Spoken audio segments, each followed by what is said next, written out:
بسم اللہ الرحمن الرحیم۔ بسم اللہ الرحمن الرحیم۔ علم حدیث اور اصول حدیث کا آج سبق نمبر 45 ہے۔ آج کے سبق کا عنوان ہے حدیث مضطرب کی بحث۔ آج کے سبق میں ہم حدیث مضطرب کے بارے میں تفصیل سے ذکر کریں گے۔ اس سے پچھلے سبق میں یعنی سبق نمبر 44 میں ہم نے حدیث مقلوب کے بارے میں تفصیل ذکر کی تھی، جس میں مقلوب کا لغوی معنی، حدیث مقلوب کی اصطلاحی تعریف، حدیث مقلوب کی قسمیں، جس میں مقلوب السند، مقلوب المتن کی تفصیل ذکر کی تھی، قلب کرنے کی وجوہات ذکر کی تھی اور حدیث مقلوب کا حکم بیان کیا تھا۔ حدیث مقلوب کے بارے میں جو کتابیں لکھی گئی تھی اس کا تعارف بھی کیا تھا۔ ساتھ ساتھ ہم نے مزید فی متصل الاسانید کے بارے میں بحث کی تھی۔ مزید فی متصل الاسانید کا لغوی معنی، اصطلاحی تعریف، مثال اور زیادت کے مردود ہونے کی شرائط ذکر کی تھی، اور پھر ایک اعتراض کا جواب دیا تھا اور اس بارے میں جو کتابیں لکھی گئی تھی اس کے بارے میں تفصیل ذکر کی تھی۔ آج کے سبق میں ہم بنیادی طور پر حدیث مضطرب کے بارے میں تفصیل ذکر کریں گے، اور یہ پہلے آپ کے سامنے ذکر کیا تھا کہ یہ مردود حدیث کی اقسام ذکر ہو رہی ہے۔ مردود حدیث یعنی ضعیف حدیث دو وجوہات کی بنیاد پر ضعیف ہوتی ہے، یا تو سند میں راوی گرا ہوتا ہے اور یا راوی موجود ہوتا ہے لیکن راوی پر جرح ہوتی ہے۔ اگر راوی گرا ہوا ہو تو اس کی پھر 6 قسمیں بنتی تھی: معلق، مرسل، معضل، منقطع، مدلس اور مرسل خفی، اور اگر راوی پر جرح ہو تو پھر اس کی آگے 10 قسمیں بنتی ہیں۔ ان میں ایک قسم وہ تھی کہ ثقہ راوی کی مخالفت کرنا، مخالفت الثقات بھی ایک جرح تھی، اور ثقہ راوی کی مخالفت کی وجہ سے ضعیف کی کئی قسمیں بنتی ہے، جس میں مدرج، مقلوب، مزید فی متصل الاسانید، حدیث مضطرب اور حدیث مصحف۔ مدرج، مقلوب اور مزید فی متصل الاسانید کے بارے میں پچھلے اسباق میں تفصیل گزر چکی ہے۔ آج کے سبق میں ہم حدیث مضطرب کے بارے میں بتائیں گے۔ حدیث مضطرب اس کو کہتے ہیں کہ راوی کو کسی اور راوی کے ساتھ تبدیل کرنا، یا متن میں ایسا اختلاف جس کی وجہ سے ترجیح کسی کو حاصل نہ ہو، تو یہ بھی ضعف کا سبب ہے۔ تو آج کے سبق میں ہم حدیث مضطرب کے بارے میں تفصیل ذکر کریں گے، جس کے ضمن میں ہم مضطرب کا لغوی معنی، حدیث مضطرب کی اصطلاحی تعریف اور اضطراب کی شرائط، حدیث مضطرب کی اقسام، اور جس میں مضطرب السند، مضطرب المتن کی تفصیل ذکر کریں گے، اور ساتھ اضطراب کس سے ہوتا ہے اس کو ذکر کریں گے، اور مضطرب کے ضعیف ہونے کی وجوہات ذکر کریں گے، اور حدیث مضطرب کے بارے میں جو کتابیں لکھی گئی ہے اس کا تعارف بھی کریں گے۔ تو سب سے پہلے مضطرب کا لغوی معنی۔ مضطرب کا جو لفظ ہے یہ اردو، عربی میں بھی استعمال ہوتا ہے، اور اضطراب کو کہتے ہیں، اضطراب کہتے ہیں کسی معاملے میں خلل آ جانا اور نظام خراب ہو جانا، اس کو اضطراب کہتے ہیں۔ اصل میں یہ اس ضرب الموج سے ہیں، یعنی سمندر کے جو موجیں ہیں جب وہ بہت زیادہ ہو جائے اور آپس میں ٹکرائے تو اس کی وجہ سے اضطراب کہتے ہیں، موجوں کا اضطراب اور موجوں کے آپس میں کشمکش۔ تو حدیث مضطرب کو بھی مضطرب اس وجہ سے کہتے ہیں کہ اس میں روات کی وجہ سے سند میں یا متن میں ایسا اختلاف ہوتا ہے کہ اس میں سلجھاؤ نہیں آتا، اس لیے اس کو مضطرب کہتے ہیں۔ حدیث مضطرب کی اصطلاحی تعریف ہے معروی علی اوجہ مختلفۃ متساویۃ فی القوۃ، وہ حدیث جو کئی طریقوں سے منقول ہو اور وہ مختلف ہو اور وہ قوت میں بھی برابر ہو۔ مضطرب حدیث اس کو کہتے ہیں جو کئی طریقے سے منقول ہو، ایک راوی ایک طریقے سے نقل کر رہا ہے، دوسرے طریقے سے نقل کر رہا ہے، اور وہ آپس میں ایسے مختلف ہے جو درجے میں بھی برابر ہے، ان میں کسی ایک کو ترجیح بھی حاصل نہیں ہو سکتی۔ اس تعریف کی تشریح یہ ہے کہ ایک حدیث ہے جو مختلف شکلوں پہ منقول ہے، اس طور پر کہ ان میں تطبیق بھی نہیں ہو سکتی ہے، اور وہ تمام روایات تمام وجوہ سے درجے میں بھی برابر ہے۔ اس طرح برابر ہے کہ ان میں سے ایک کو دوسرے پر ہم وجوہ ترجیح میں سے کسی ایک طریق سے بھی ترجیح نہیں دے سکتے ہیں۔ بعض مرتبہ تو دو حدیثوں میں تعارض ہوتا ہے، اور ایسا بہت زیادہ ہوتا ہے، جو جن حضرات نے حدیث کی کتابیں پڑھی ہو، بخاری، مسلم، ترمذی وغیرہ، تو اس میں دو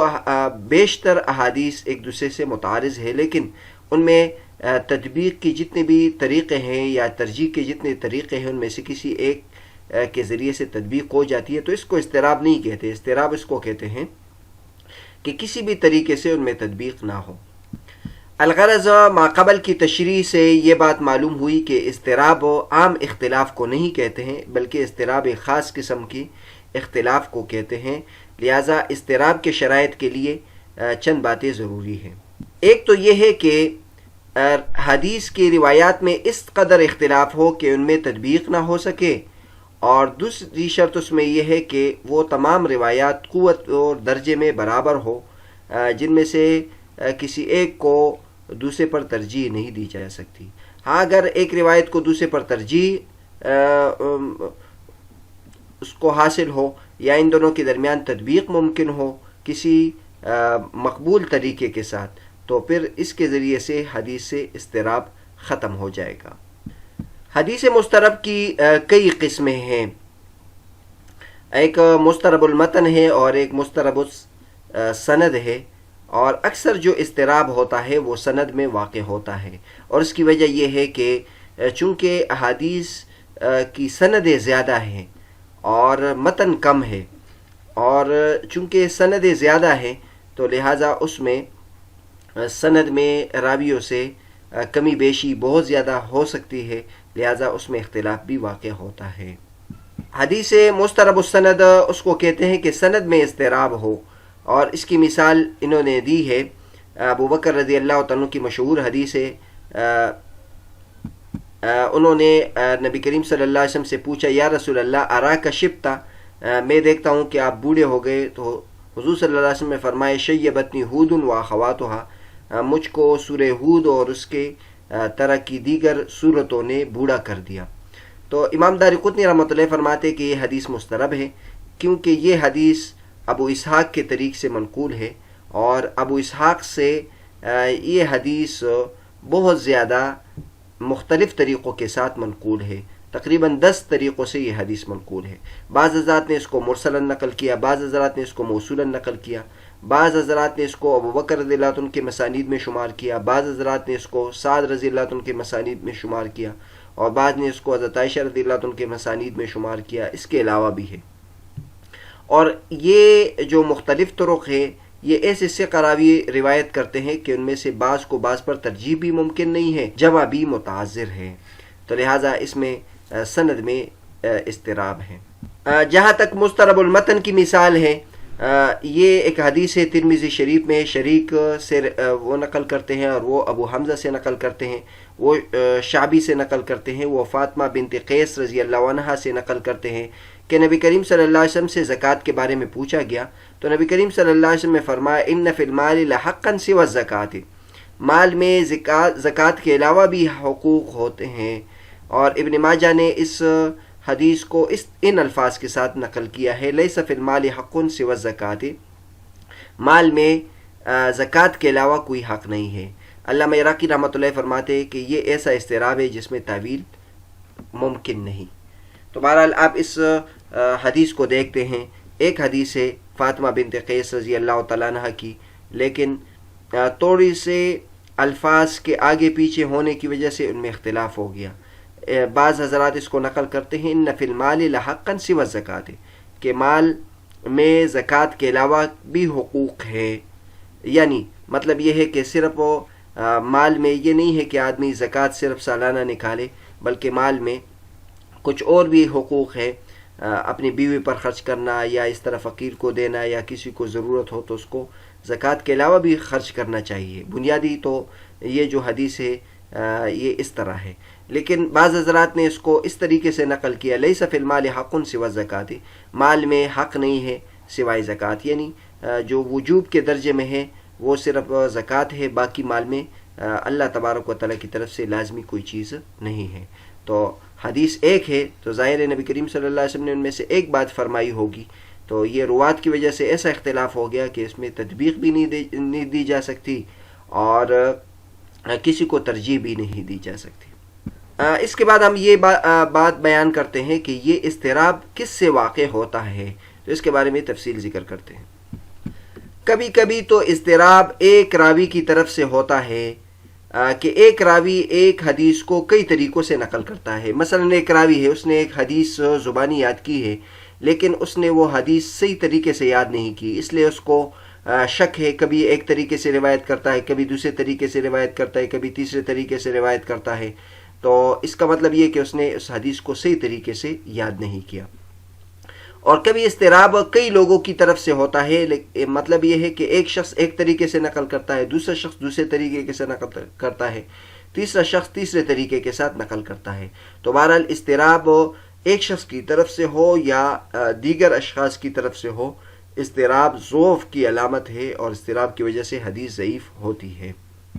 باقی مضطرب حدیث ضعیف کیوں ہوتی ہے؟ تو مضطرب حدیث کے ضعیف ہونے کی وجوہات یہ ہے کہ جو شخص اضطراب کے ساتھ نقل کرتا ہے اور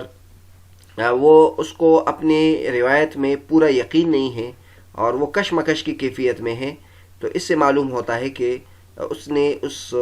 حدیث کے ضبط کا خیال نہیں کیا، تو اس کے راوی جو ہے اس کا ضبط کامل نہیں ہے۔ اور پیچھے ہم نے صحیح حدیث میں یہ شرط لگائی تھی کہ اس کا راوی عادل ہو اور کامل الضبط ہو۔ تو اگر اس کا ضبط اور اس کا حافظہ قوی نہیں ہے اور اس کو اپنے حدیث پر یقین نہیں ہے، تو یہ اس حدیث کے ضعف کا سبب بنتا ہے۔ حدیث مضطرب کے بارے میں کتابیں کون سی لکھی گئی ہے؟ تو حدیث مضطرب کے بارے میں حافظ ابن حجر رحمۃ اللہ کی کتاب ہے المقترب فی بیان المضطرب۔ حافظ ابن حجر رحمۃ اللہ علیہ نے اصول حدیث کے کئی انواع پر کتابیں لکھی ہے، تو اس نوع پر بھی انہوں نے کتاب لکھی ہے۔ تو بہرحال آج کا جو ہمارا سبق تھا، اس میں ہم نے حدیث مضطرب کے بارے میں تفصیل ذکر کی، جس میں ہم نے مضطرب کا لغوی معنی بیان کیا، حدیث مضطرب کی اصطلاحی تعریف ذکر کی، اور پھر تعریف کی تشریح بھی کی، اور اضطراب کی شرائط بھی بیان کیے، حدیث مضطرب کی اقسام ذکر کی، مضطرب السند اور مضطرب المتن، اور اضطراب کس سے ہوتا ہے اس کے بارے میں تفصیل نقل کی کہ کبھی کبھی تو یہ ایک راوی کی طرف سے اضطراب آ جاتا ہے، یعنی کئی طریقے سے نقل کرنا ایک راوی کی طرف سے ہوتا ہے، اور کبھی کبھی ایسا ہوتا ہے کہ ایک راوی ایک طریقے سے نقل کرتا ہے، دوسرا دوسرے طریقے سے نقل کرتا ہے، تیسرا تیسرے طریقے سے نقل کرتا ہے۔ مضطرب حدیث کے ضعیف ہونے کی وجوہات ہم نے ذکر کی کہ اس کی وجہ یہ ہے کہ اس کا راوی کا ضبط ناقص ہے اور وہ اس کو صحیح طریقے سے منضبط نہیں کیا ہے، تو صحیح حدیث کو صحیح طریقے سے منضبط نہ کرنا یہ ضعیف ہونے کی علامت ہے۔ اور پھر ہم نے مضطرب کے بارے میں کتابیں ذکر کی کہ اس کے بارے میں حافظ ابن حجر رحمۃ اللہ علیہ نے کتاب لکھی ہے۔ اگلے سبق میں ہم حدیث مصحف کے بارے میں تفصیل ذکر کریں گے۔